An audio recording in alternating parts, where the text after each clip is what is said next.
closing statement to explain to our audience present and our virtual audience why they should vote for you.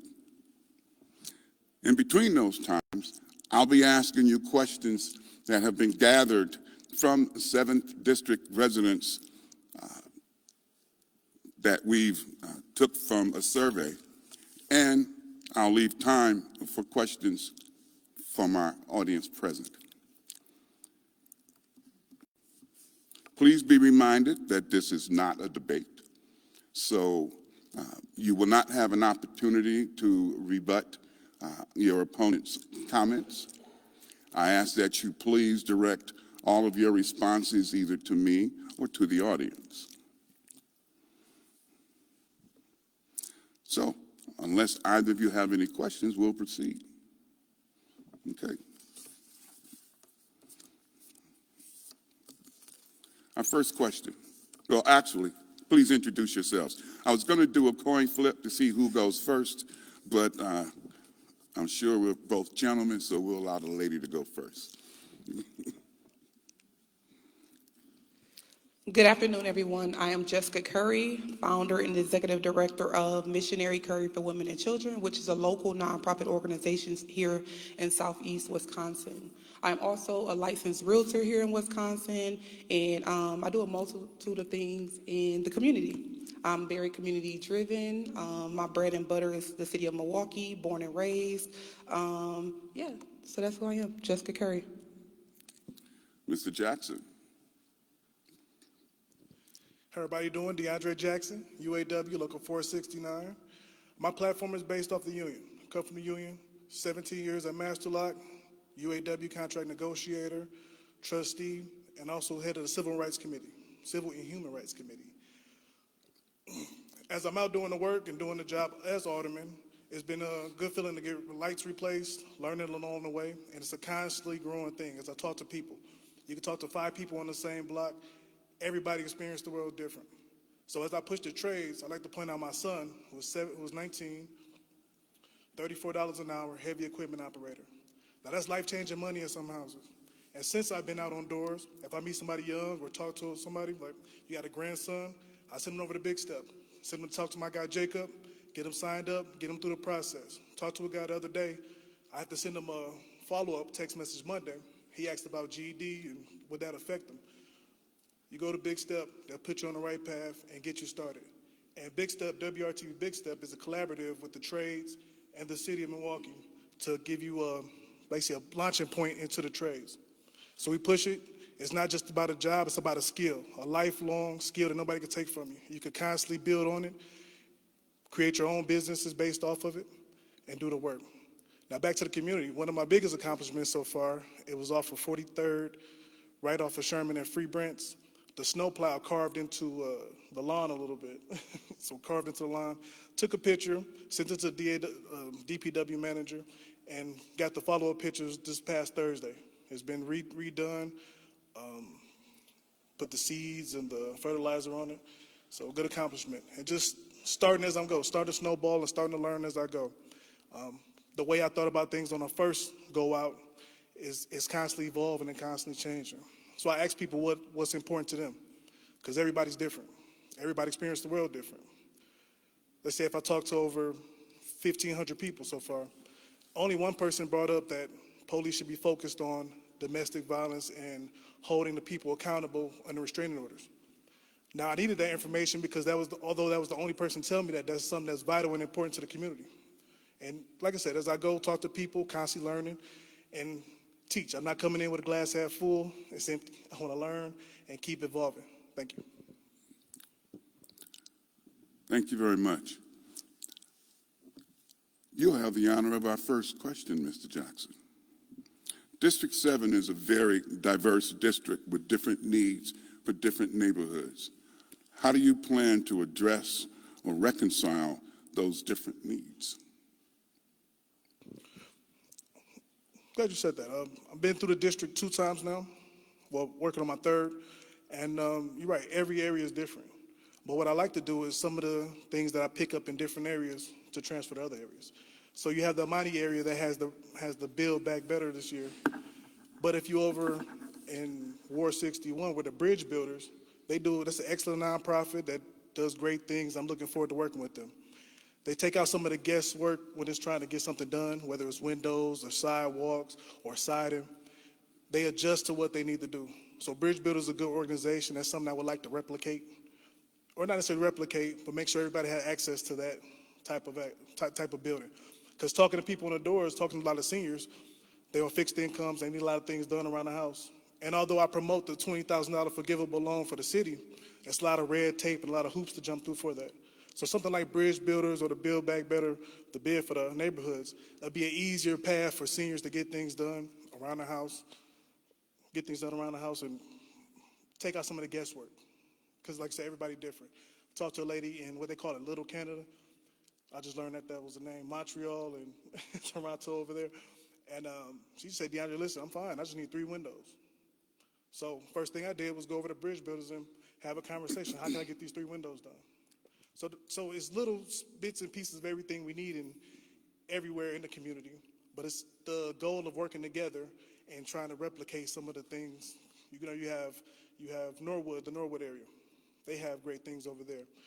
And actually talking to somebody in the Century City Triangle, when they found out about Sherman Park, how that's more or less a community cafe where you can meet, have community meetings and things like that. They would like something like that in their area, in the Triangle. And with all the development down there, that shouldn't be a hard task to pull off, but you just gotta have somebody at the forefront that's pushing for it.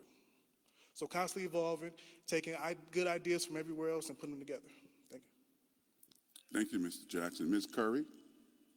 I'm sorry, I lost track of what the question was. Okay. The question is, District 7 is a very diverse district, different needs for different communities, different neighborhoods. How do you plan to address or reconcile these those different needs?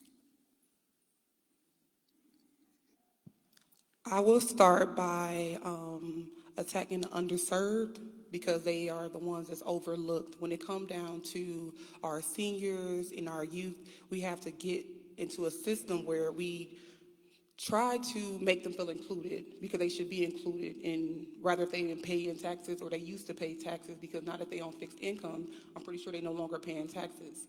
So looking at it in a approach of making everybody feel included.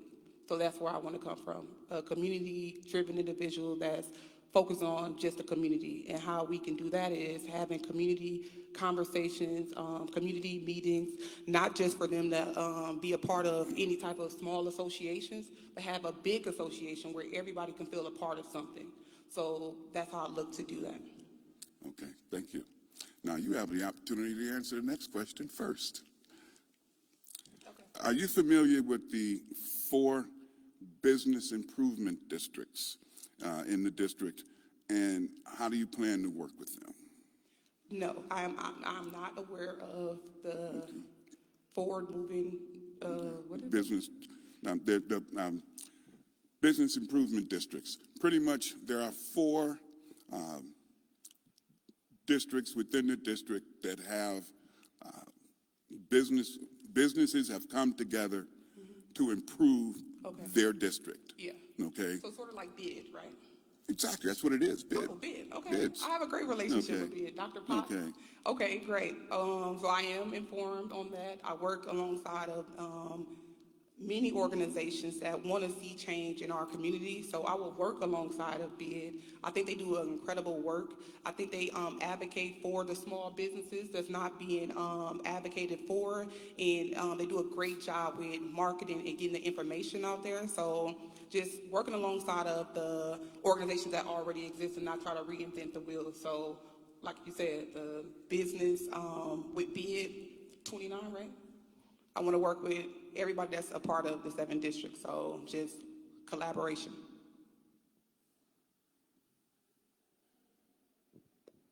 I'm familiar with a few of the bids. I know the Burleigh bid is from across the street from Sherman at the gas station to the top of Burleigh, 60th and Burleigh, at the other gas station. It goes across the street.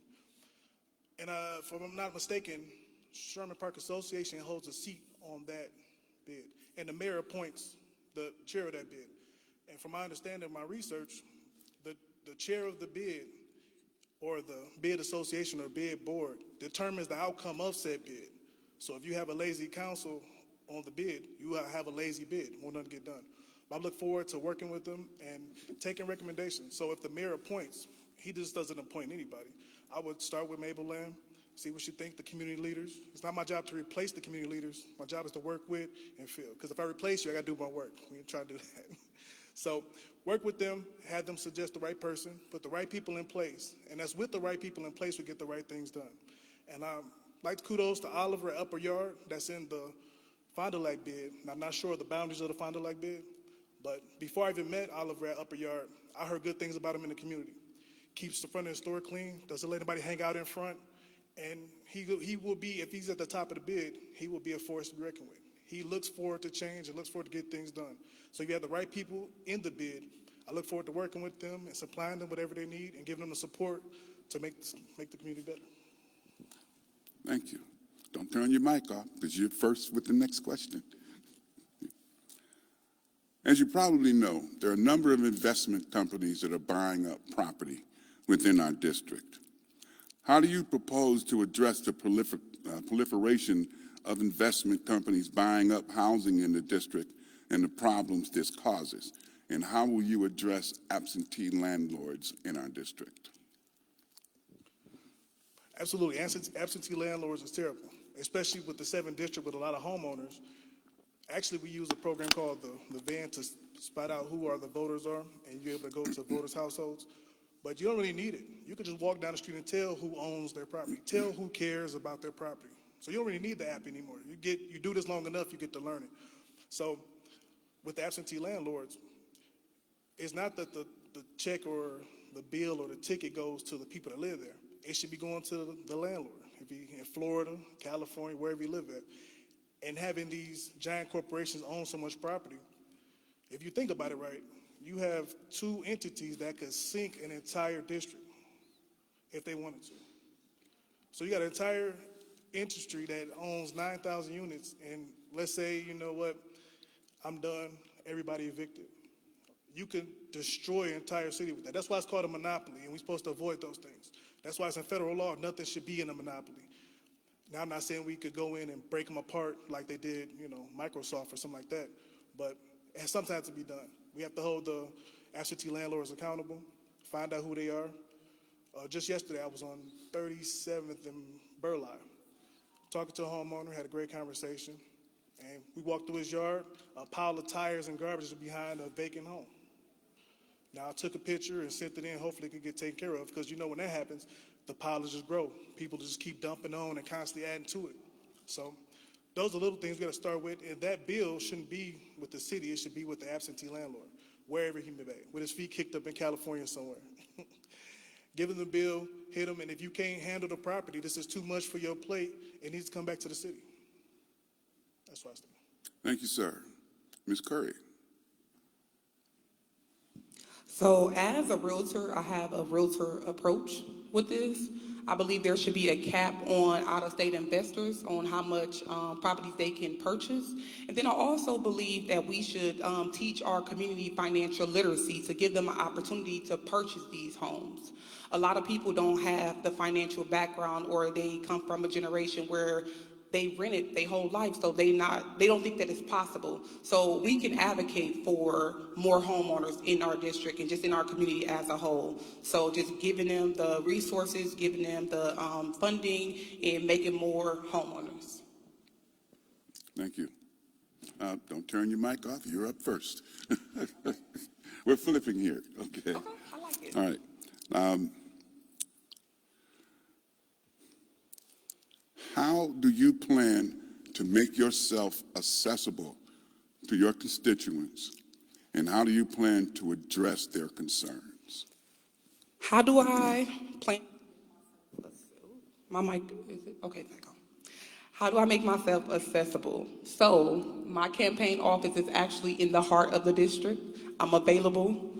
So I will make sure that I'm accountable when it comes down to needs in the community, and for it to be a situation where I'm not accessible because I'm out of town or I'm doing business, I will make sure that somebody is in place to be able to figure out a solution to the problem. That's how I plan on addressing it. Okay. Mr. Jackson? Okay, yeah. Your time, your time. Mr. Currie? I'm sorry, Mr. Jackson. So as addressing being in parts of the community into each district. So downtown is the office, but I don't plan for people to come to see me at the office. I plan to be a full-time alderman, plan to be out in the community, learning, growing, and going to take pictures and follow up. It's some streets that need to be replaced. Now, I'm from the outside looking in. It seemed like it should be easier to be done, but you know, everything looks like that. And there's some alleys that need to be replaced as well. And like the people will show you. You start talking to the people, you get them talking, they'll take you back there and show you. Like, man, this hole is right in front of my garage. When I pull out, I'm messing up tires, messing up, you know, front end body work. And I would like to look into that. We pay the highest in the city of Milwaukee for our registration. And if you're not mistaken, it's on there, it's a wheel tax. Now, I'm not sure where that money goes, but it's supposed to go for these types of things. And maybe it exists, and they just don't tell us how to access those things. Something I'll be looking to learn and move forward with. But meeting these great community organizations, so not just being downtown and stagnant downtown, I would love to sit in an office in the Monty and have people in the Monty area come see me. Or I've been invited to the bridge builders. They're like, man, we got an office for you if you're available. So instead of just being downtown, I would never have somebody come see me downtown. I would like to just go to different community organizations that have offices and set up there.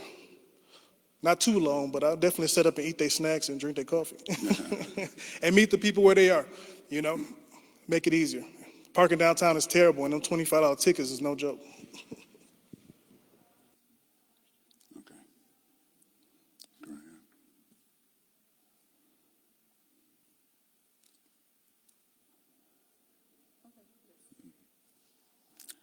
Mr. Jackson, you mentioned something earlier.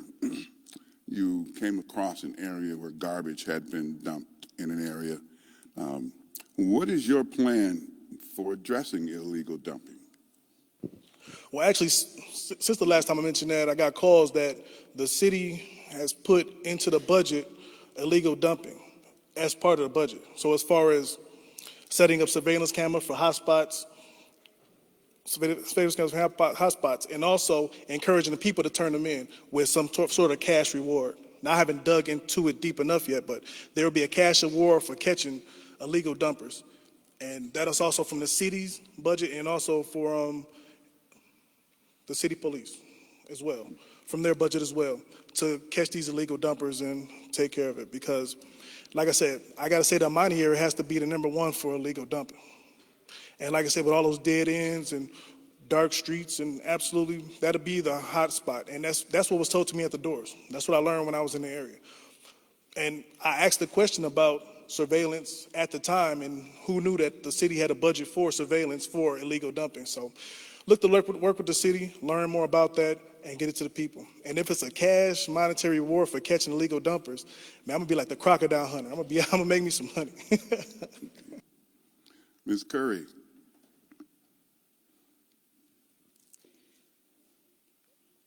Is this good? Can y'all hear me clear? Yes.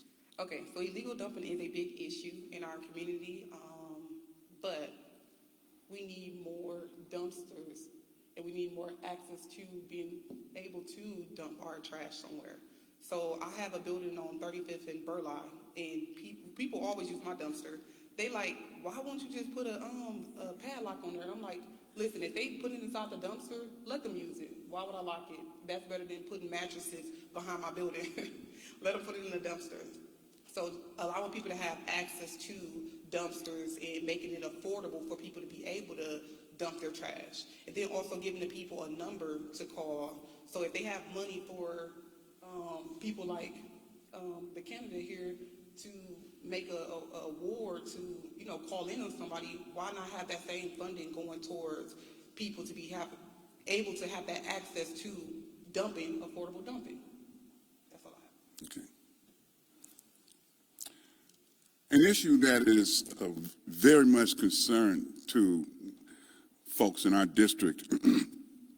We're always concerned about campaign funding sources in terms of possible undue influence or lack of broad community support. Please tell us how you've financed your campaign and how you can assure the members of the district that you will fairly represent everyone regardless of the size of their campaign contributions. I love that question. So a lot of times even with my organization, I outsource. So I'm able to have that leverage of going outsourcing to like Illinois, Texas, because I have a broader community because of the services I provide, right? So with that being said, I don't owe anybody any promises or nobody have interest in the 7th district, you know what I'm saying? So you have to make sure no one have interest in the area to where you're not making any type of deals, you know what I'm saying? One thing I've learned in regards to politics is the fact that everybody get the same exact funding. Even the candidate here, everybody get the same funding. So everybody get funding from somewhere, but trust me, everybody is getting the same funding. Mr. Jackson. Well, my campaign started with a large contribution from myself, front-loaded it. Then I started with the unions and my endorsers. And then I started talking to businesses. Most of the business in the front load of the campaign, they're not represented in the 7th district, just friends of mine. But as the campaign grow and the more business I talk to and more people I meet, I will continue to grow my campaign. But that doesn't mean that nobody owns me. I'm bowed to no mortal. So collecting money is part of the job. This is a real campaign. This is a real city. This is a real area, a big populated area with more people than businesses. But the campaign finance, that's why the campaign financing is, accessible. It's public knowledge. So you can look through it and see it. But at the top, mine was front loaded by myself. Then I started. I got my sister. My sister has an automatic $10 a month going into it. She don't know I'm never gonna cut it off. I'm gonna keep it on there. Okay. Before I start taking asking questions that I just received from the audience, I have one more question that I'll ask before that time. And Mr. Jackson, if elected, what would you accomplish in your first 90 days? And what are your 3 priorities for the next city budget? All right, first 90 days, meet the police chief in the area and learn how they cycle and learn how they do things, because I've been through the entire district a few times and there's not a huge police presence. Now, apparently with the $2 sales tax increase, that should be police, fire, and pension. So I've been told that there will be more police graduates this year, more cadet classes, so to speak, to have more of a presence and rebuild the ranks of the police department. That's where you start. It's not that I need you out harassing people, but just riding around, show you exist. So that's first. And then I'm gonna see if I can pull off 3 alleys and 3 streets. Now that don't sound like a lot, but I'm gonna see if I can pull off 3 alleys and 3 streets. With the federal dollars finally coming in for the Build Back Better, or the infrastructure bill, the lead laterals will be taken off. We'll be taking tasks. So all the lead laterals in the city will be started. It's a 20-year project to start with. They talk about it's a 10-year project now. So if you're gonna do the lead laterals on the street, also throw in the resurfacing of the street. You gotta treat it like the physical. When you go get your physical, throw everything in there on the same day, so you don't gotta pay for it. Ms. Currie. I'm sorry. Okay, the question is, if elected, what will you accomplish what do you hope to accomplish in your first 90 days? And what are your priorities for the city budget? Okay, so my first 90 days will look like me going into all the schools in the 7th district. Our public schools and just our schools just in general need some love for sure. So I will try to implement a resource navigator, someone that can navigate resources for the children, the students, as well as the staff, because I feel like the teachers are already underpaid and they don't come in as therapists, doctors, and all those different types of things because they are, like I said, they're already underpaid. So a resource navigator will come in to assist with those things that the teacher don't have to take time to stop teaching to go focus on. So that is something I want to focus on the first 90 days. And then when it comes down to the budget, affordable housing is one, the infrastructure and development, public safety, and also public transportation. That'll be my 3. Thank you. We're now going to take questions that are from the audience. And you're first, Ms. Currie. This person says, we have constant light outages in my block, lasting from one day to a week, even a month, for the last 5 years. How will you address this issue? Light outages. Okay, so I just had a meeting recently with someone that's also an elected official, AKA the mayor. So I was talking to him about the outages and the potholes and things of that nature, and he informed me that a lot of times we see issues like that, but we don't speak up on it. So a number you can call is 286-CITY, 286-CITY, and that's the number you call when you want to call in about any type of complaints or any concerns, 286-CITY. Mr. Jackson. I think it's a deeper concern than just like one light out. I've been able to get those replaced, but I think your question is about light outages, like certain areas. Actually, this is one of the areas. If I'm not mistaken, on the next block, there's a guy that keeps track on the calendar how many times the street lights don't come on. I took a picture of it. I have the proof of it. So this is a bigger problem. It's more of an infrastructure problem than just that lights. And there's a couple areas in the city where it's like that. 51st and Townsend, lights constantly out. Down Concordia on 51st Street. And actually, we in the area where the lights are constantly out. It's right there. And the guy keeps a track. I'm telling you, keeps track in the calendar every day the street lights don't come on. So without the street lights, you also increasing crime, car theft, and people getting off the bus walking home. It's pitch black outside. Now, more or less, like I said, that's an infrastructure problem. That's more of a grid system problem. And get with the right people, the right engineers, the right city folks to figure out where is it going wrong and get started with it. Thank you, sir. You're next.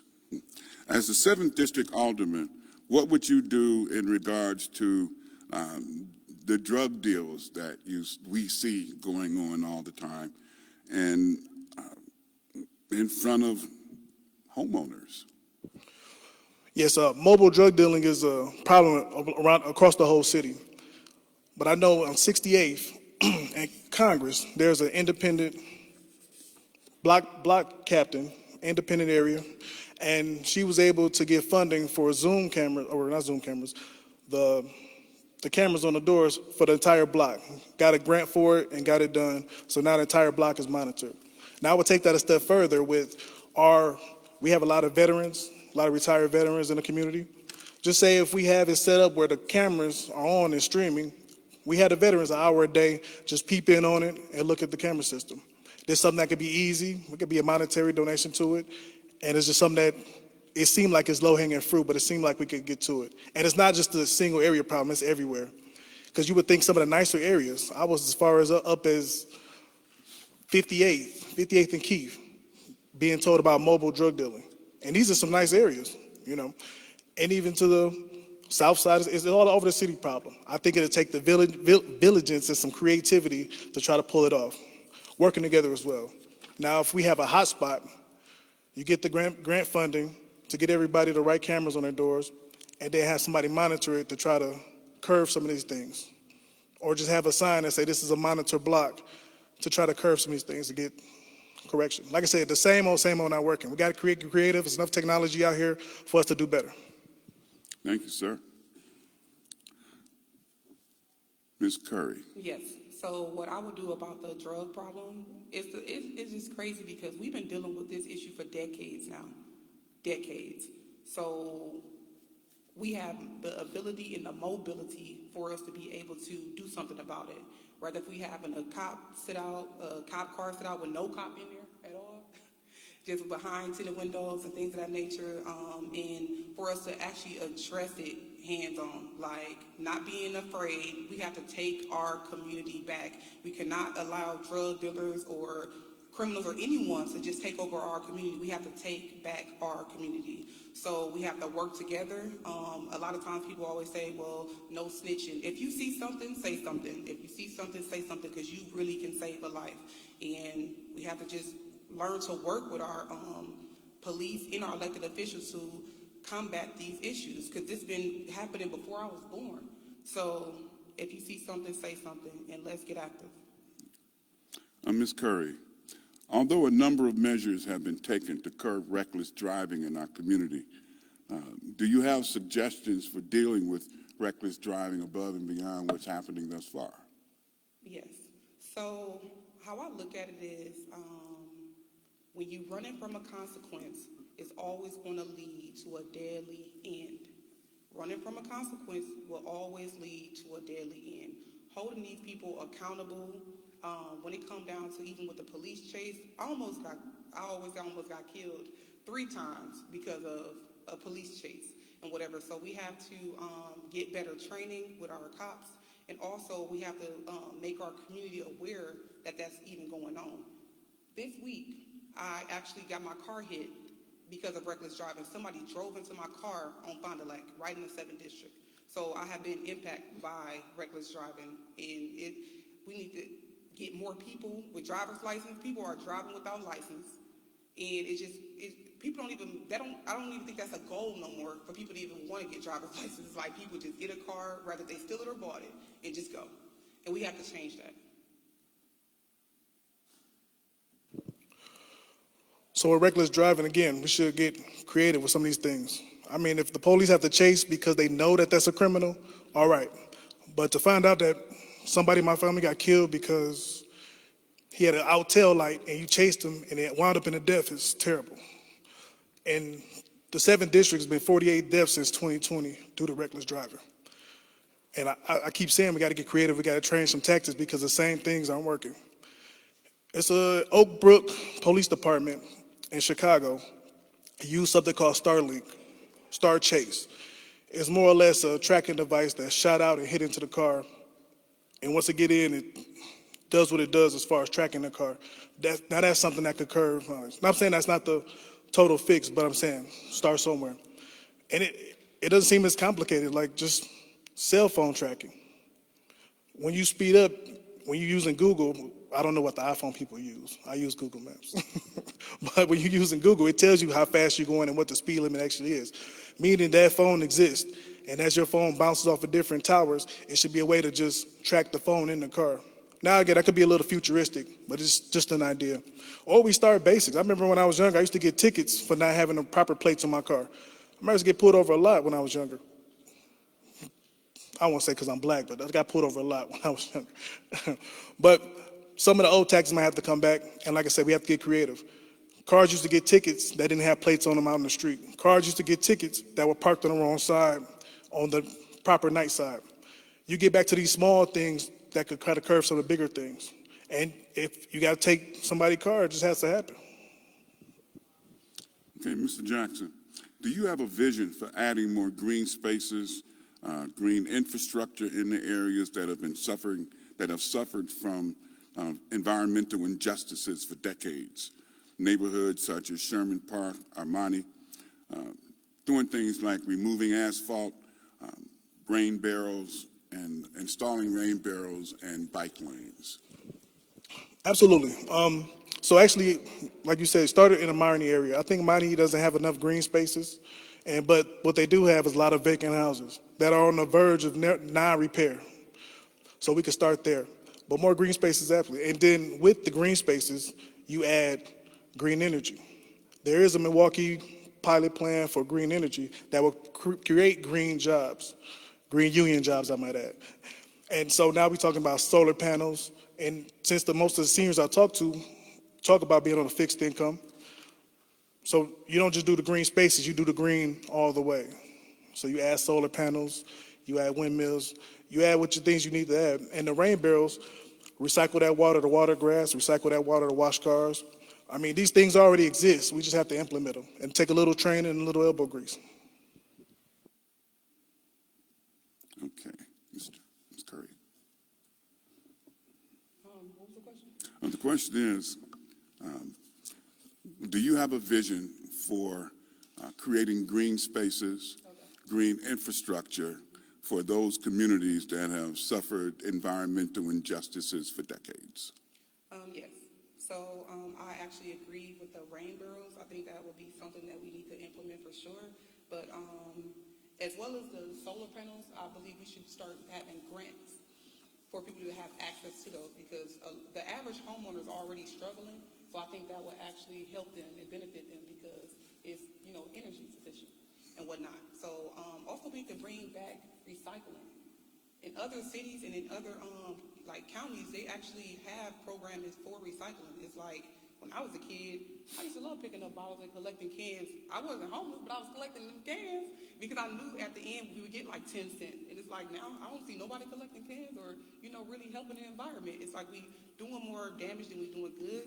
So we need to educate and give information, because if it's not popular, it seems as if we don't really talk about it much. So make the environment more popular to talk about. So yeah. Okay. Once again, Ms. Currie, some elected officials hold regular community meetings, at churches and invite other officials there where needed. How do you plan to engage the faith community and encourage them to be more active in the community? Okay, so how I will answer that is I'm actually a missionary. So I'm already faith-based, and we have like prayer at the park ideas, and possibly even with our food pantry, we do a lot of community meetings in regards to helping moms that's in need. So I think they're in a space to where they want to help, but I think some of them, because they're more seasoned, they kind of afraid to get involved when they come down to like crime and things of that nature, and involving themselves with the youth. But we have to be able to overcome the fact that our youth is not a threat to us. I think because we overlook our youth, we don't get to know our youth. It's like it's a gap in between the community and our youth. So I think some of the churches are involved, but I would advocate as alderperson to get more churches involved and start like a coalition or an association to bring everyone together to the same table.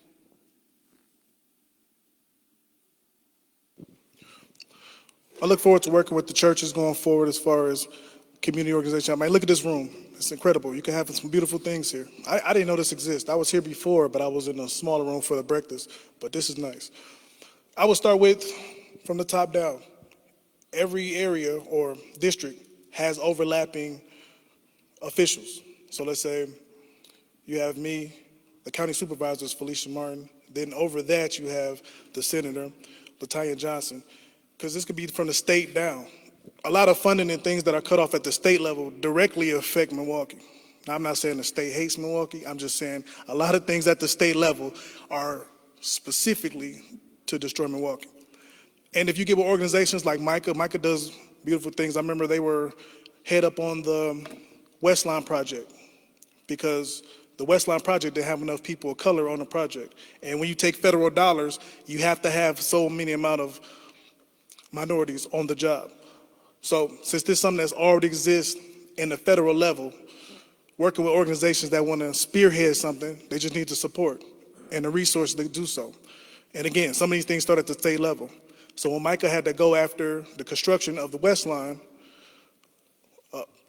just say predominantly African-American area, but when you go out there and don't see any workers of color, this is a problem.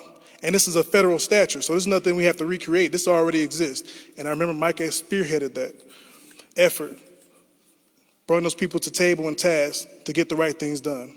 And that's just one. And I know it's a ton of church organizations, and Micah is like a, I guess, collaborative effort on earth, but I know it's many of them. And look forward to working with all of them. Everybody has different ideas, and everybody has different views of the world.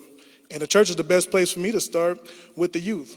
You got people in the church that are underemployed. You got the people in church that do a lot of different things that need to be put forth. Mr. Jackson, do you live in Sherman Park? Yes, sir. 58th and Keith. I moved in, I think I was still in middle school. I went to Edison. Middle School. Lived with my mother on 49th and Villard at first. Used to catch the bus to 38th and Villard, Edison. The bus driver, actually I talked to the bus drivers about this. They charged me full price because they didn't believe I was 10 years old. They charged me full price. So sometimes I had to keep the money and walk. But I think the last time I was with my mother, I must have been like 10, 11. think she whooped me, and I was just standing there, and she kicked me out. So I moved to my brother on 58th and Keith, and I was there from that point to high school, went to Bayview High School, graduated, and was in that home until we moved to, well, until I moved out to my own home that I purchased in the Monty area on 24th and Center. I purchased that when I was 18 before my son was born, and now that's his house. Now I'm back on 58th. My original plan was just to rehab it and get it good to go, but when this opportunity came up, I was like, oh, flagship, set up shop. So I'm back home. Okay.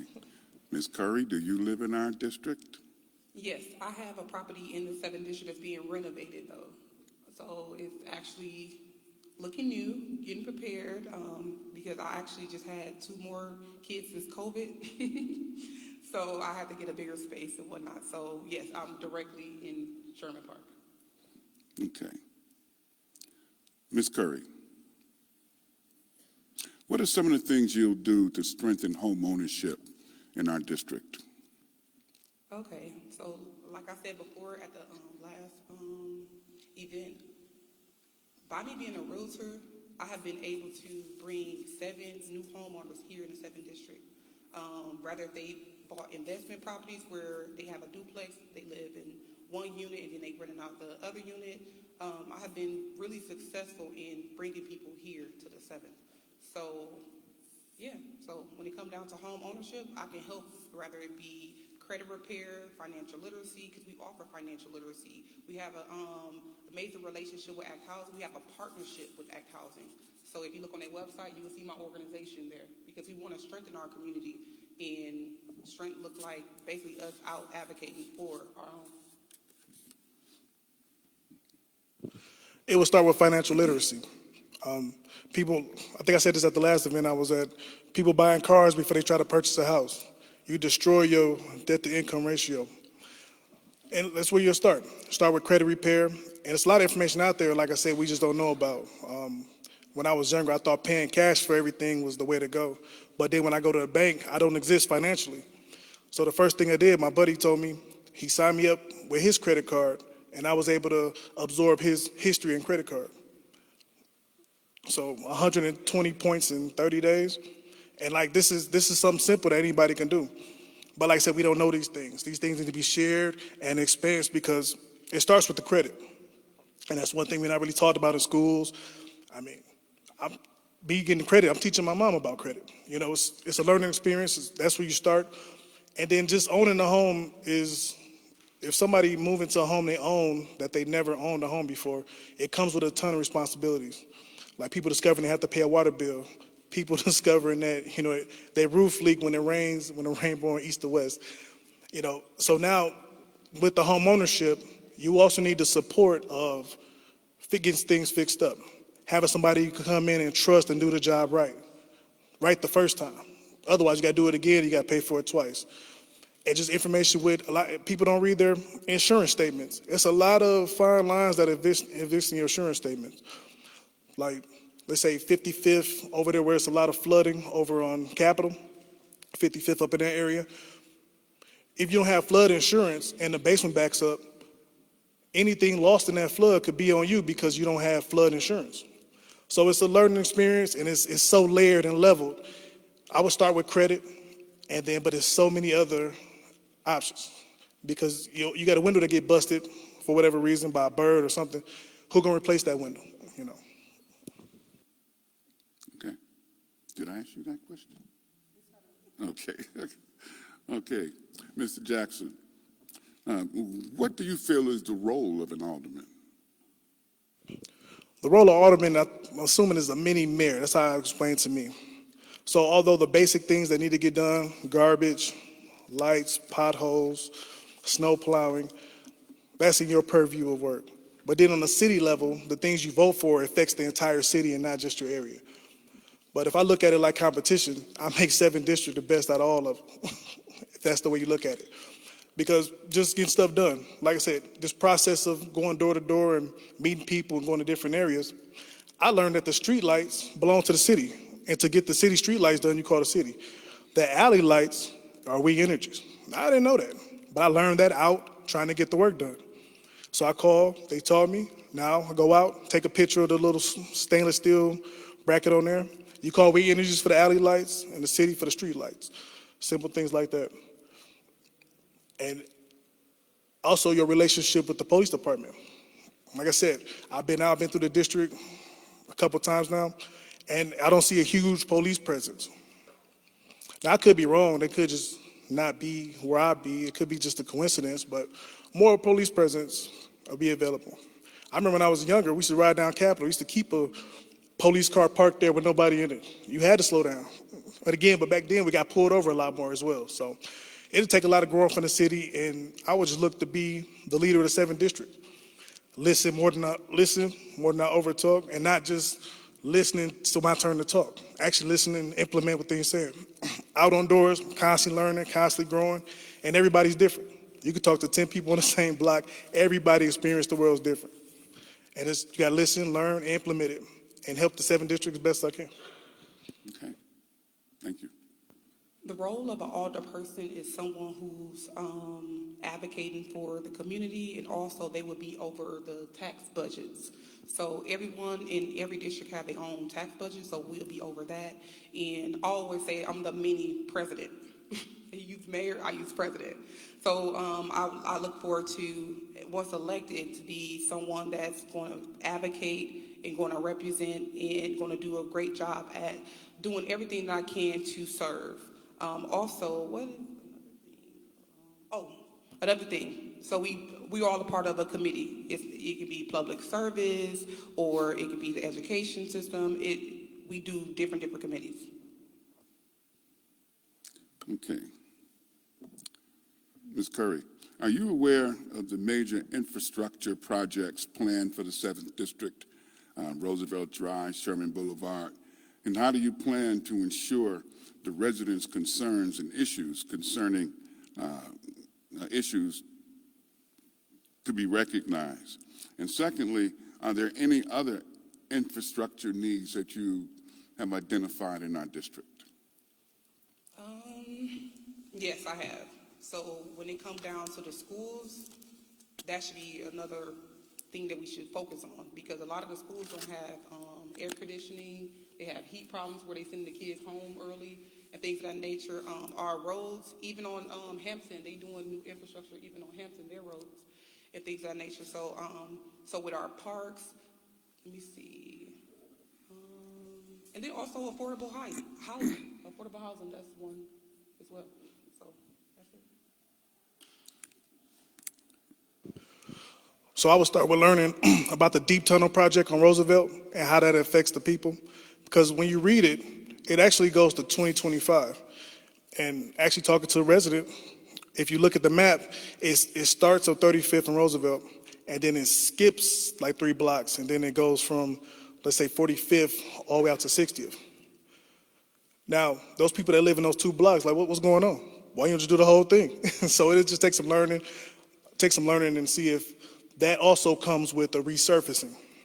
But I know with Vision Zero, that's the mayor, he put that in place in 2020 to have 0 deaths by car by 2037, something like that. And that's where you get the bump outs, the roundabouts, and the different things that are to curb some of the reckless driving. But also with that project, they changed entire boulevards. I think if you've seen Walnut, when last time anybody been down Walnut, it's completely different. Have a bike lane. I haven't seen anybody with a bike yet, but hopefully that's coming. It changes hard, But now we have to review and work together on what they plan to do with Sherman. I know Sherman to be next, as far as what they want to do with it, if they want to shrink it or grow it or create some type of bike lane. But that has to be done with the community's involvement. So nobody from the top should be able to bring something down that's just forced upon the people. It should be taken in a setting like this, hopefully with as many people as possible, to get everybody's input on this infrastructure. Because things look good on paper, but they don't really operate in the real world that way. So that's why you start with the people first, because if you don't, you'll be talking to them on the back end, and they'll be very mad, and you already done spent all that money. So let's say they want to do Sherman, and they want to drop it down to 1 lane and create some type of bike lane. It definitely has to have the community's involvement all the way through, from start to finish. Start with the people, then you don't have to end with them. Okay, Mr. Jackson, if elected, what is your plan or expectation for your If elected, what is your plan or expectation for your aldermanic aide or aides? The expectation is for them to stick to the mission. And as the leader, you have to ensure the people that never abandon or disrespect the mission or the goal, so to speak. And your aide is going to be in the office more than you with committee meetings and budgeting. And again, I plan to be a full-time alderman. Somebody call me and tell me about something and I go take a picture of it, or I do a community walk or go into a community neighborhood meeting. It's up to your aide to make sure that you get your messages, that the work is being followed through, the start to finish, and not just that the work has been started or finished, but that it was done correctly. So we have to have some redundancies in place, like a follow-up. I was thinking maybe like a Thursday morning, get the paper, and follow up with everything that was implemented the week up until. Because again, I see a lot of projects that were done in the city and that people point out to me that are done, but they're not done correctly. And again, if you're doing it twice, you're spending more money. So your assistant has to be important as far as giving your messages, following up, and make sure things are done correctly the first time. With me having an aide, I will have high expectations for that aide, because they not only represent themselves, but they also represent me, and we represent the 7th District. It has to be somebody that's caring, somebody that's responsible, and also somebody who have experience with people. You want to make sure it's a people person, not somebody that's easily to get irritated, or someone who, think they know it all, or think, their problems is not important, because all problems are important. Just because you're not being affected by it, that don't mean it's not important. So just someone who's a mini version of myself. Thank you. Ms. Currie, group homes are purchasing homes in the Sherman Park neighborhood.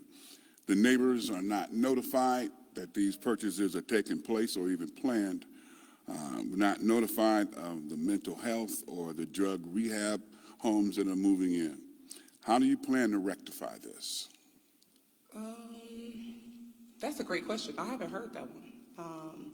So with the group homes, we do need group homes, though. We do need group homes, but we have to also allow the community to have a say-so on anything being done, whether if it's a liquor store, a bar, whatever. The community still have a say-so on what they want to see and whatever. So I would have a community conversation where I would sit the business owner down with the community and the people that have a problem with that, and see if we could figure out some type of solution. If it's with mental health and people feel like, they lingering outside, or they just don't want to, be a part of that, then I won't allow them to get the licensing then. If it's going to make the community uncomfortable, I'm going to ride with the community, not the business.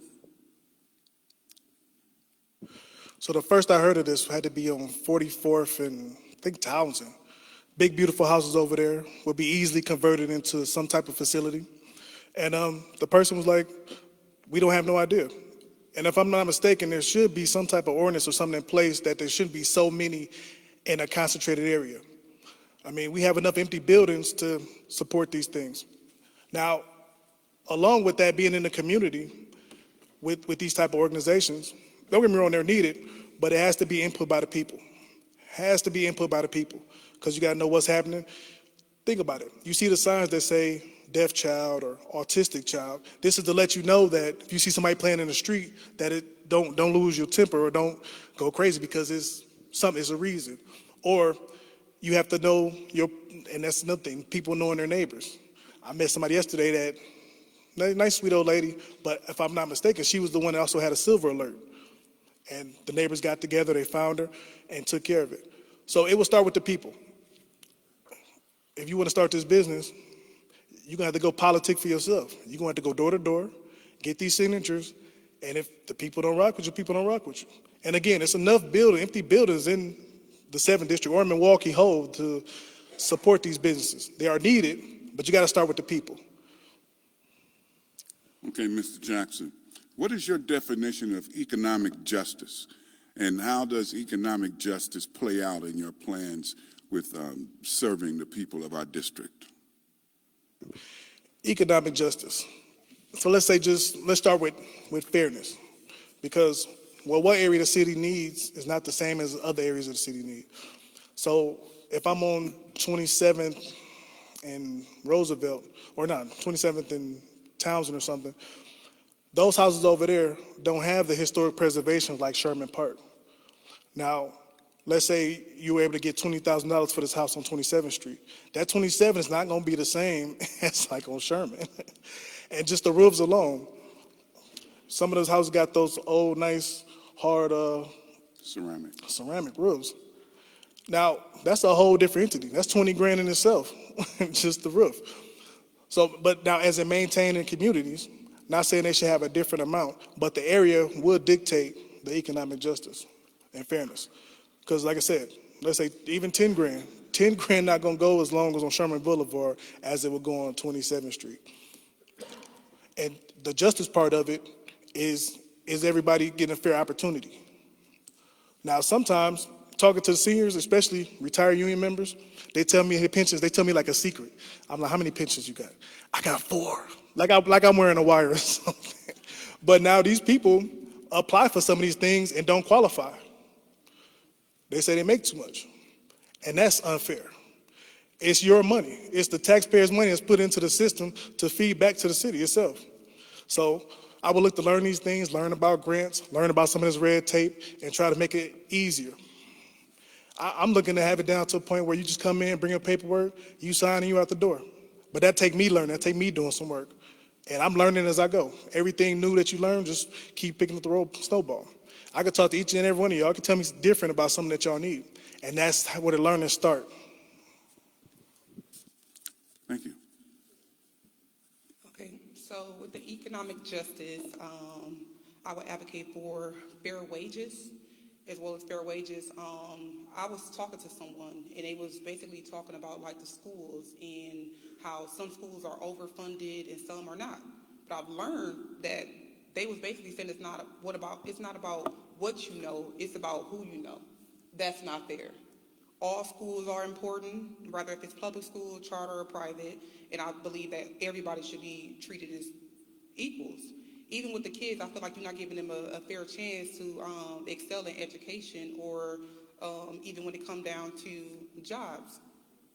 Whether they have the training or the resources or whatever the case may be, advocating for people to have an opportunity to work a good paying job. So that's where it comes in, that just treating everybody fairly, whether if they know somebody or don't know somebody, just giving everybody an opportunity. Ms. Currie, what is your experience in politics and community building? Okay, so unlike my opponent here, I don't have no politician friends. I don't have no political ties whatsoever. So all of this is new to me. What motivated me to run in the first place was just my community experience. For the past 7 years, I have devoted my time from coming out of poverty and coming out of being a homeless teen mom, high school dropout. I'm a community health worker, as well as I'm getting a degree in human services. So I have always devoted my time and my efforts to serving my community. So I don't have a political background. I don't want to be a career politician. I just want to fight for my people and advocate for us. That's all. Thank you, ma'am. I would say, I have to say, politicking in the plan is just like politicking anywhere else.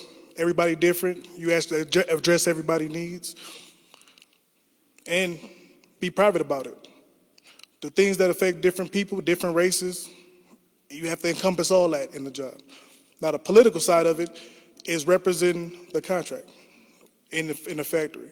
So you treat everybody the same. But now you get outside it and you start getting to religion. Let's say you got a guy that works on the line 8 hours and he has to pray twice something a day. All these things have to be represented and fair.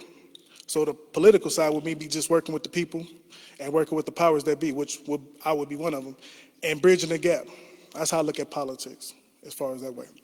And the concerns of the people have to be taken up top, and you have to constantly fight for it. Now, my community relationship, I ran the Dr. Martin Luther King celebration, Premier Labor Dr. Martin Luther King celebration every year. And that's where I gained a lot of my political friends, being my keynote speakers before they actually ran for office. So these are people that I knew before they even ran for office. They started there.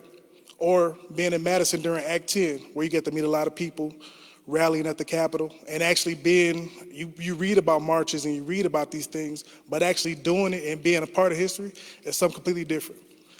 So during back to the Martin Luther King celebration, since I premier labor and I push labor and push family sustaining jobs, the money from that event paid for kids to go on a historic Black college tour, because you need both. Although I push the trades and push skills, we also need people in college, engineers, mathematicians, and things of that nature, because we have to work together at the end of the day. We both can read blueprints, but we have somebody that make them and we have somebody that actually implements them. So that's my relationship to the community and to politicians, so to say. Thank you. All right, Mr. Jackson. With Act 12, you know, it allows for the city to have a 2% tax increase. However, that tax increase is restricted as to how it can be used. The city will still experience a shortfall in its other responsibilities to the community, infrastructure, the poor, and whatnot. Do you have any ideas or plans on how the city might address that shortfall? So reading through Act 12, if I'm not mistaken, the 2% is supposed to be for police, fire, and pension. Yes. So now the original money, I think it states that no personal taxes will be used for these 3 items. If that's the case, these 3 items are all for the books for this particular tax base. You should be creating a pool of money. Should be. Now, how that money is distributed should be back to city services, should be back to welfare programs, back to housing authority, different things to ease the burden of some of these financial hardships we got coming up. So that'll just take some learning, getting in there, hitting the books, and meeting the right people, and learning how these things are implemented. Okay.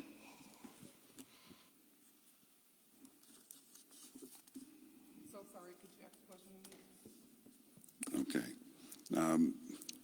Act 12. Act 12. Okay, so Act 12, tax increase. Okay, which was 2%. Okay, so basically we will have to figure out a way to come up with some type of budget that we all can utilize. One thing about me, I'm big on outsourcing. So my organization is not city funded, county funded, or state funded. I always outsource. So if there's ever a time where my community needs something, I can outsource. I can find other revenues and I can find other organizations that could come in and do the work or provide the services that we are needing in the 7th district. So although it was for policing and things of that nature, I say, once again, to outsource and to do whatever I can do as an alderperson. Okay, Ms. Currie, have you attended any recent community meetings concerning current issues in the district, such as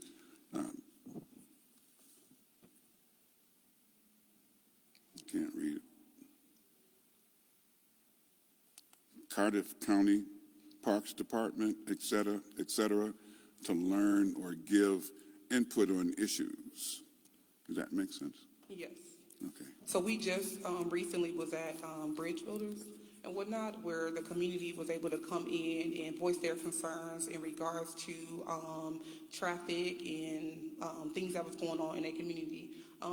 One thing about me, before even being a candidate, I was always involved in my community in regards to meetings, because we always have to have an ear to the streets.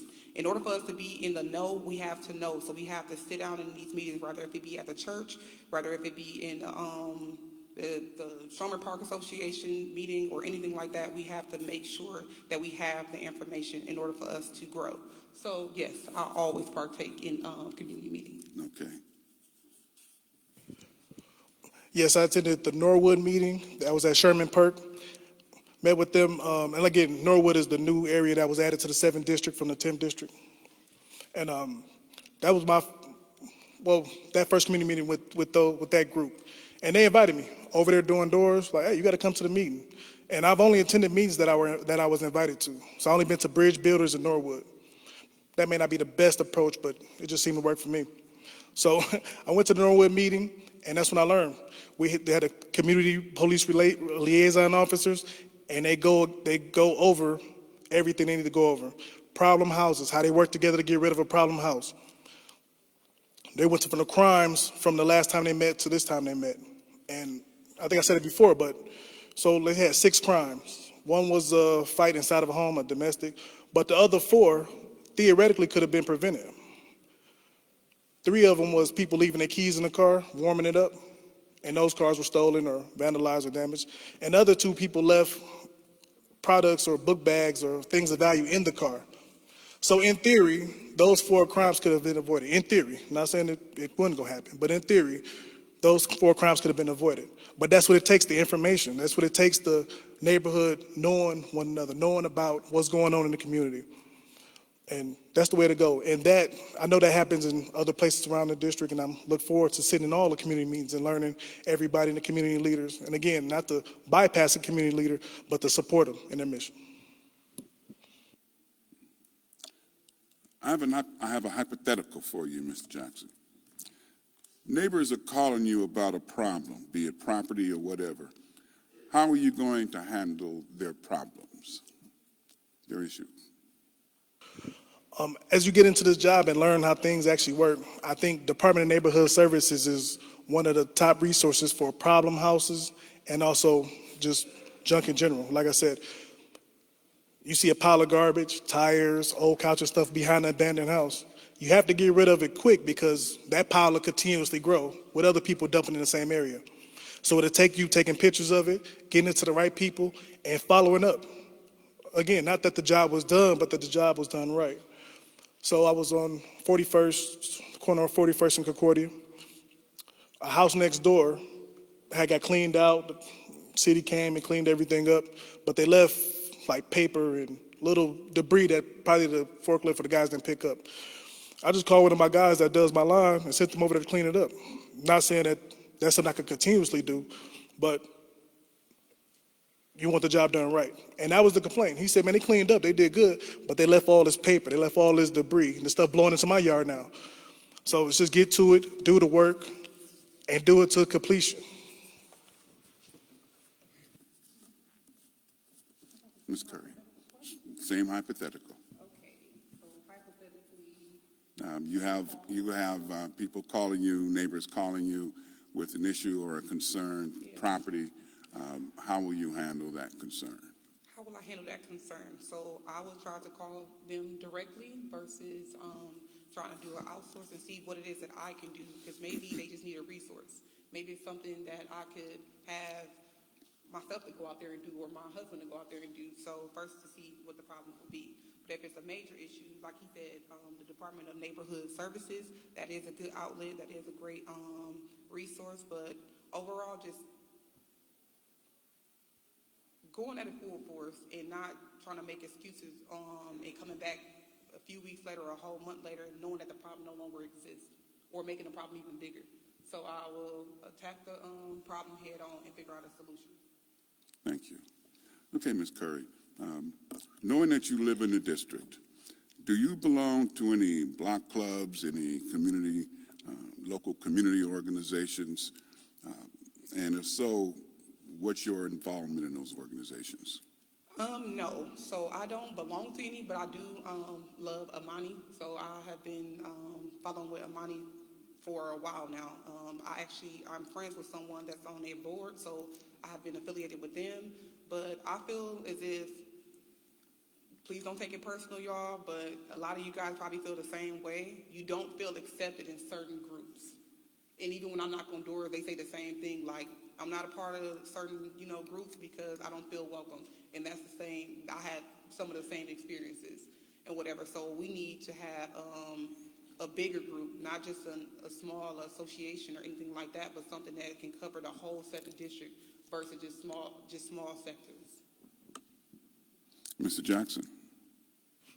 I don't belong to any groups, but I would say I probably belong to the Norwood group. I've been to their meetings 3 times now and love what they do, and that could be replicated in the places that don't have it in the community. But on the flip side, I own a property in Amani, so my son will be joining Amani on that group. And I work with them. They're giving back the things they work on, and just the level of information. Although they're Amani, they don't keep it limited to Amani or Amani area. I get constantly emails and information about everything that's going on in the city as a whole, not just about them. And I also like the Citrus City Triangle. They have a good area. They're developing that park over there. And again, we have 80 acres of land over there that's undeveloped. Now, it's been $50 million poured into it to get the green zone and get it ready to go. But it's going to take somebody that could politic with the neighbors and the businesses to try to get something going over there as well. So, Mr. Jackson, what have you done for the 7th District thus far?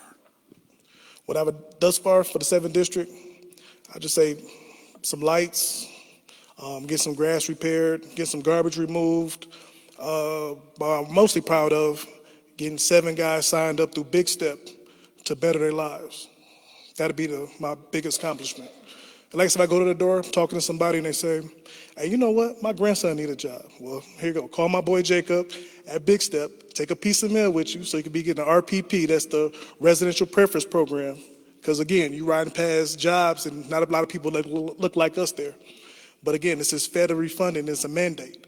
So go to Big Step, take a piece of mail with you, get the training you need, and get you a family-sustaining career, not job.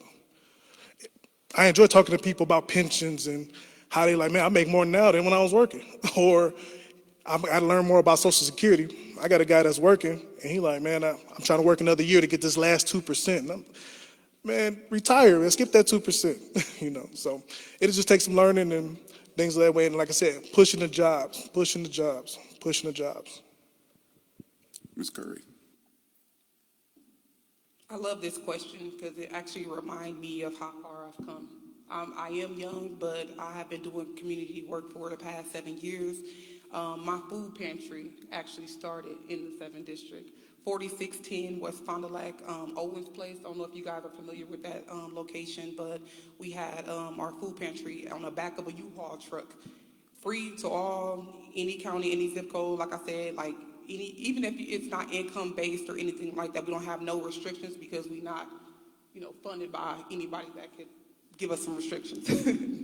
So the food pantry, and then also we created a kids hairstyling workshop for kids that's in group homes and in foster care for them to learn how to do hair.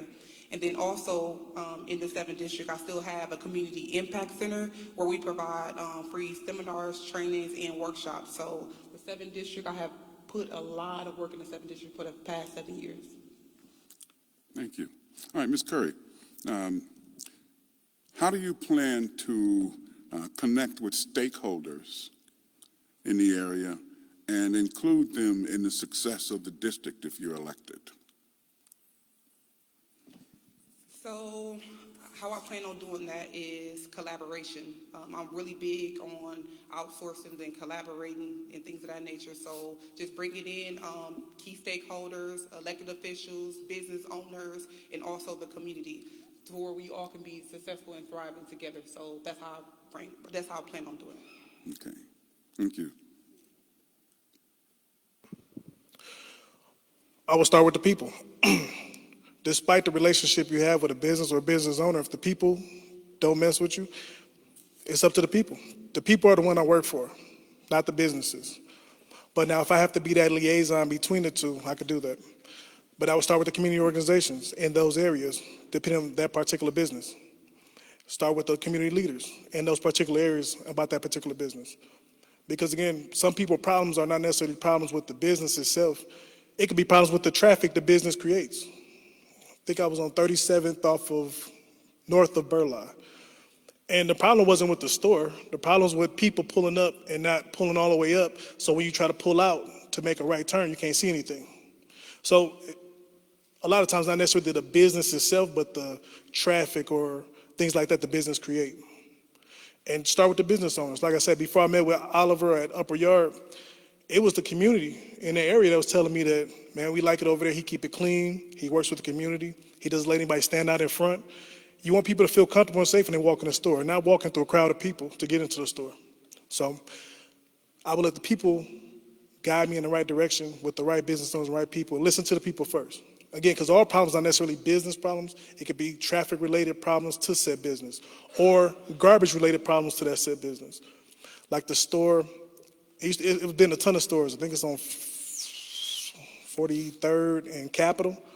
Now, the person that lives right there, that first person that lives right there, when it was a Family Dollar, the Family Dollar truck clipped their fence, pulling into the area. And it took her a long time to get her fence fixed by that store owner. And it shouldn't be that. It should be a symbiotic relationship. We should work together, especially if you live right next door to the store. I mean, if you live right next to the store, you liable to go over there with a shirt on, some shorts, and some slides with your toes out, you know? Ms. Currie, what is your, I'm sorry, still with Mr. Jackson. What is your educational background and what is your vision for education in our district?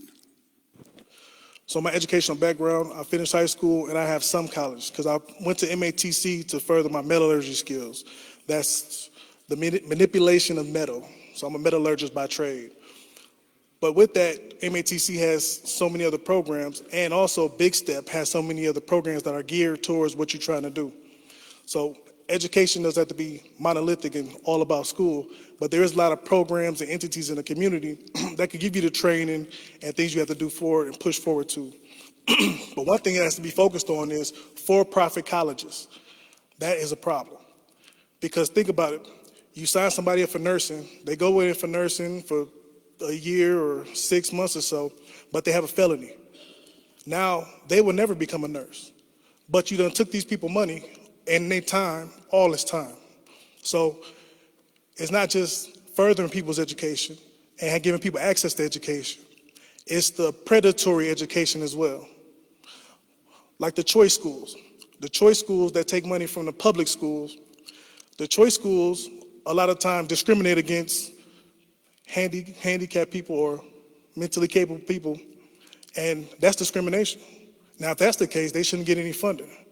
And you constantly taking money from the schools. I think Wisconsin's number 7 on the list for choice schools that were already private schools to begin with. So you're just taking money from the bigger pot to cripple the NPS system to further the private school system, and as the NPS suffers. Now, when I was in school, I went to school for construction and drafting. So my freshman and senior year, well, my freshman, sophomore year, I went to class, learned how to draft, learned how to CAD programming. And then my senior year, I would go to school half a day and then go work on the house in real life to get the real world skills. And that house was donated. We need to bring programs like that back to the schools. Ms. Jackson. Ms. Currie. Really? Okay, so my education background, so a lot of you guys know my story. I was a homeless teen mom and a high school dropout. But I did go back to school. I went back to UW Parkside when I decided to get back to the community. So I went to school for nonprofit management. I kept going, and I went back to school to become a CHW worker, which is a community health worker, to understand my community even broader. So now I'm 10 credits away from getting my degree in human services.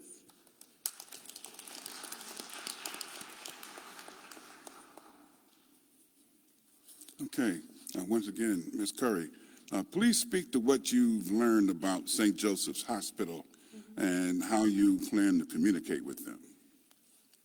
So I've heard that they have a horrible response time, and also it's like a bad experience when it comes down to the emergency room. So I plan on addressing that like full force. Okay, so I have a bunch of community partners, so Ascension is one of them, and I know that they are partners with them. So maybe sitting down with all of them, and sometimes when it's a problem, people know it's a problem, but nobody approaching the problem. So if it go untalked about, they're like, oh, well, with nobody addressing it, I'm gonna continue to do it. So actually talking to them. So since I have a relationship with other community, organizations that's connected to that hospital, I feel like I can actually come from now a politician approach versus just a community approach. So I'll get to the bottom of it. Thank you. I started laughing. I was thinking about that joke from that movie. He was like, my uncle went to the hospital for a liver. They sent him to the supermarket. So St. Joseph's. So from union perspective and a business perspective, I think they are ascension. And if I'm not mistaken, Ascension is one of the heavy driving forces that were closing down maternal wards and other hospitals around the area, especially St. Francis. So it's not only a business standpoint, it's deeper. We still fighting corporations, but now we're fighting corporations at the city level. And St. Joseph's, as far as I'm concerned, both of my boys was born there. They have a great maternity ward, but now St. Francis also had a great maternity ward. So now, how long would that maternity ward be at St. Joseph's, and how would it be funded? And is it just funding, or is Ascension just predatory business? And as we keep losing more resources and more stores and more businesses in the Milwaukee area, we're gonna become one of them towns that lost a giant factory. And it just takes some creativity and learning and politicking, so to speak, at higher levels to see what's really going on. But now going forward, my grandkids won't be able to be born at the hospital, or will they? Will it still be around? So. Okay. Mr. Jackson, what would you say are the gaps when it comes to services in our community, and how do you plan to fix those gaps? It'll just take some learning and relationship building. So when we had that last snowstorm, a bunch of tree branches down along 51st Boulevard, actually all over the district. Now, I seen 3 trucks out there before I left out. So in my mind, I'm like, when I get back, all the trees will be going off the block. It wasn't like that. I got finished doing doors. It's still trees out there. And I'm like, wait a minute, I just seen 3 trucks. So apparently they don't just start at one end of the block and just go get them all. They hit spots, I guess people that call in, or the danger of the tree or the severity of what happened. So something like that simple. In my mind, it seemed like it should be easier just for you to start at one end of the street and continuously go till it's done, so you don't have to do it again. You saving time, resources, and money doing it that way. But again, that sounds good from the outside looking in. I don't know how these things really work, but that'd be something I'll look to manage and get better. And again, relationships. And again, I'm a full-time alderman. I will hop on the truck and ride with them and do the work as well. Even with the garbage collection, see how things work. A lot of people complain about the garbage cans not being where they left them. And in some areas, the garbage can never really stops. The garbage truck never stops. It just kind of coasts, and they just go constantly grabbing.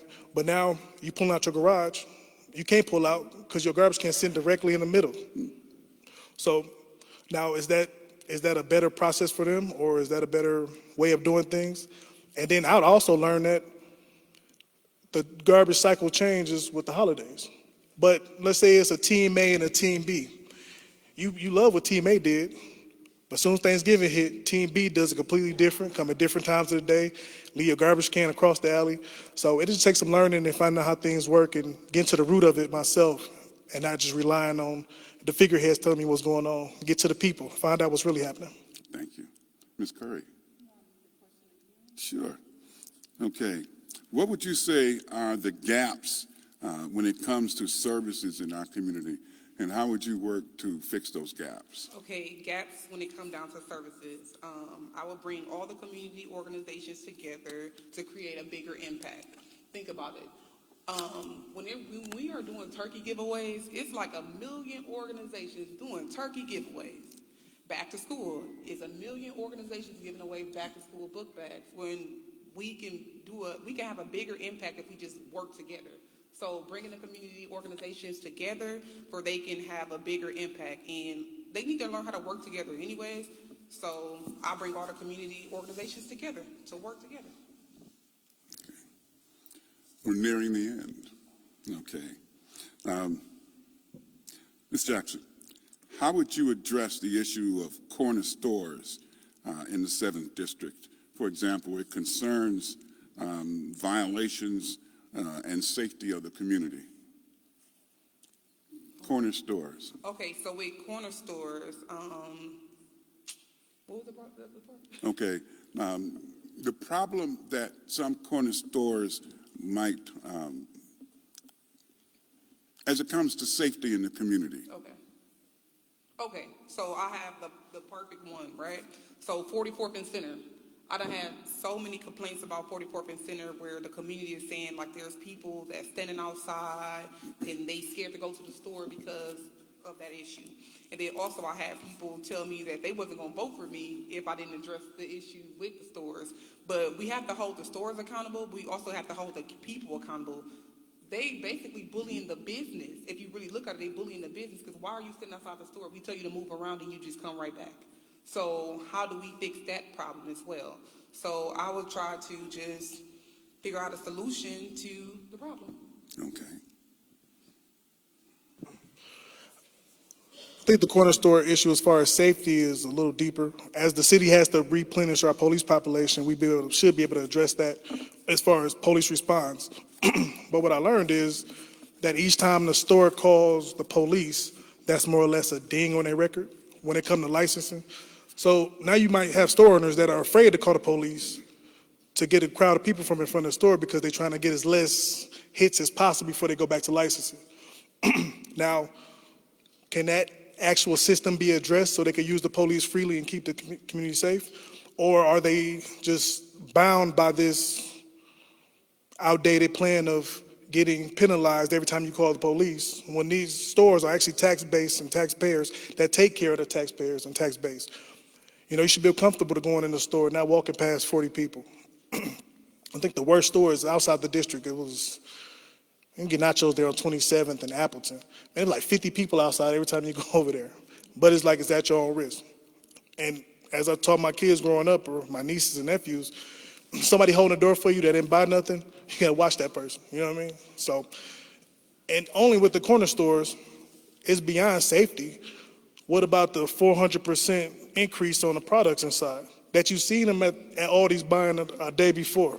So it's a lot of things to address with the store. Safety is one, but I think they're restricted by this rule that's in place will make them afraid to call the police, which they should be encouraged to call the police to keep the people safe. Okay. Ms. Currie, you answered it already. Okay. I have one final question, okay? And this is a question that was brought by the audience more than once. What are you going to do, Mr. Jackson, what are you going to do differently than other alderpersons that have sat in this seat? It's not about the other alderpersons, it's about what I plan on doing. I think starting with the communication will be key. And I spoke on it earlier, setting up redundancies so I don't miss anything. I mean, you're not perfect. Sitting in an elected seat or sitting at a pastor or sitting at the head of an organization, nobody's perfect. But the goal as a leader is to try to be perfect, to make better decisions than your decision making is based more than you. It's not just you making decisions for. So I will start with the communication. And like I said, as I'm out, I'm learning, I take notes. I think at this point I probably got over 100 pages of notes because again, everybody's different. A lot of things are the same, but things are different. So let's say somebody says garbage is a problem. Now I have to make clear, if you're talking about garbage, like garbage cans, people using garbage cans, but a lot of people in different areas are talking about garbage that's in the street. And think about Sherman Boulevard, all the garbage inside. I think it'll take just a major shutdown of the street and get started from one end to the other to get it done correctly. And start utilizing some of these programs in place. Like again, we spoke about earlier about dumping and residents being comfortable calling whoever they need to call to get things taken care of. Thank you. Okay, sure. What are you going to do differently than other alderpersons have done that have occupied the seat that you're running for? What would I do different? Okay, so unlike my opponent, he have actual relationship with the other alder people or whatever the case may be. So I'm coming as an independent candidate to where I'm going to make sure I advocate, make sure I show up, make sure I'm listening to what the concerns are for the community. Because when it comes down to being an elected official, I'm coming from a lived experience, not a learned experience. And we have to have someone that's in there that's going to really be for us and really represent us and not repeat the same thing we have seen for the past 8 years. So I don't want to duplicate what somebody else already did. And I don't want to hang with nobody who I felt like didn't do a great job. So with that being said, I want to show up and show out and show the people what I'm capable of. I may be young, but I got this. Okay. That being our final question, I told you both that you would have 5 minutes for a closing statement. During that closing statement, I hope you will address why you want to be the alderperson in our district. What are your qualifications for the position? And how voters might contact you if they have questions, campaign, address or phone number or whatever. And we'll start with Mr. Jackson since Ms. Currie gave the first opening statement. So I'm DeAndre Jackson, UAW, Local 469 out of Massillon, running for Alderman in the 7th District, looking to represent you. My information can be found at DeAndreJackson.com. That's one way of contacting me. And my literature actually has my phone number on it. And there's been a lot of people I've met along the way that has my phone number. Again, I have to relay the information about Big Step and what jobs are coming up and how to get into these family supporting jobs. So accessibility hasn't been a problem thus far. But I have to take that on into the seat as well. And start with the people. Again, if you don't start with the people, you're going to finish with the people. And start with the right people to do the job. Because again, you want people that outsource and that use the cheapest labor possible, you're going to wind up doing it again. So let's get it right done the first time and save the taxpayers some money instead of doing the subpar the first time because it was cheaper. But let it get done right. Thank you. Ms. Jackson, Ms. Currie, I did it again. Ms. Currie. So this is just a closing statement, right? Yeah. Okay, you guys. I just want you guys to really do your homework. Now y'all see I came out of my shell. At first I was over here, I was just kind of like nervous a little bit, but I want you guys to do your homework on whoever you think the best candidate is. Like I said, I've been doing the community work for years now. I have real life community experience. I'm coming in as an independent candidate. I don't have no endorsements. I'm not backed by any unions. I'm independent, 100% independent. So once I'm elected, I don't owe anybody any favors. I don't owe anybody anything but the community. I owe the community everything. So make sure y'all do your due diligence first. Make sure y'all do your homework and get out there and vote. I love you and God do too. Yes, yes, yes.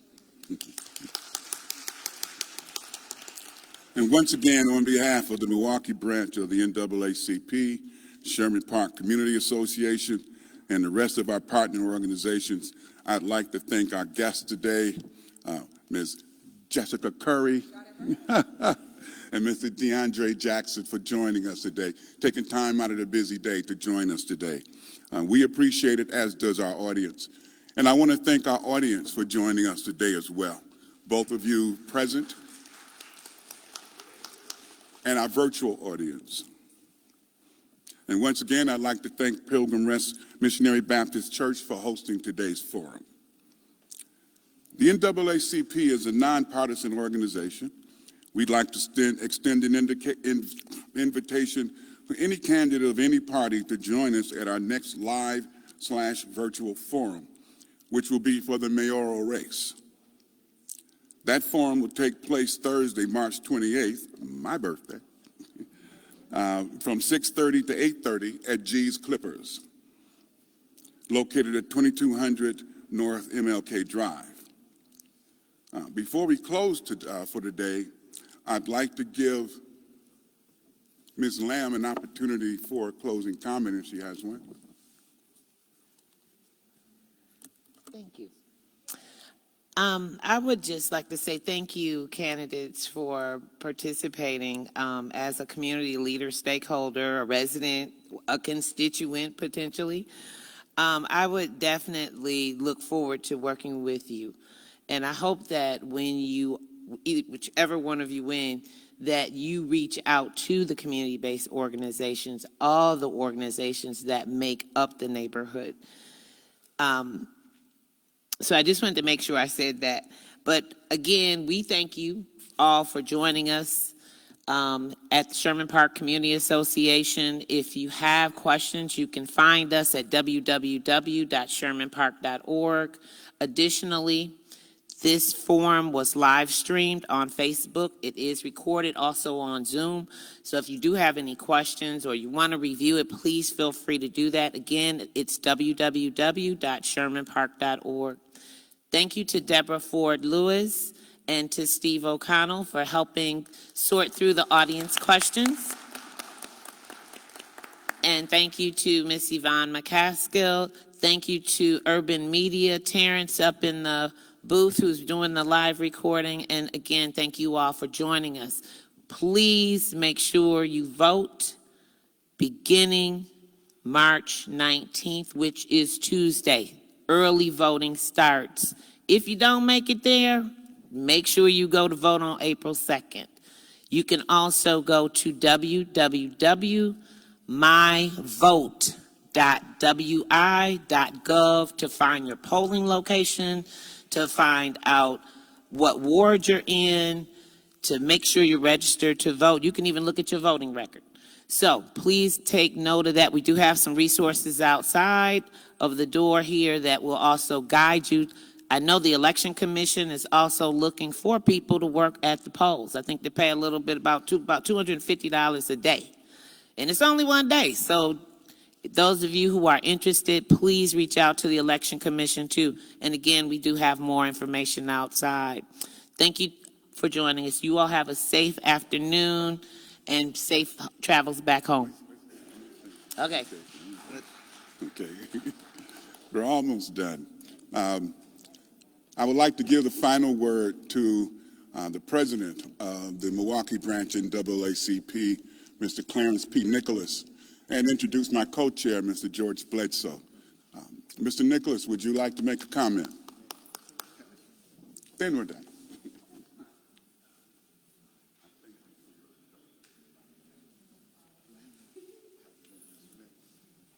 Good afternoon. I would just like to thank everyone for coming out. Particularly, I'd like to thank Reverend Martin Childs for allowing us to use the church.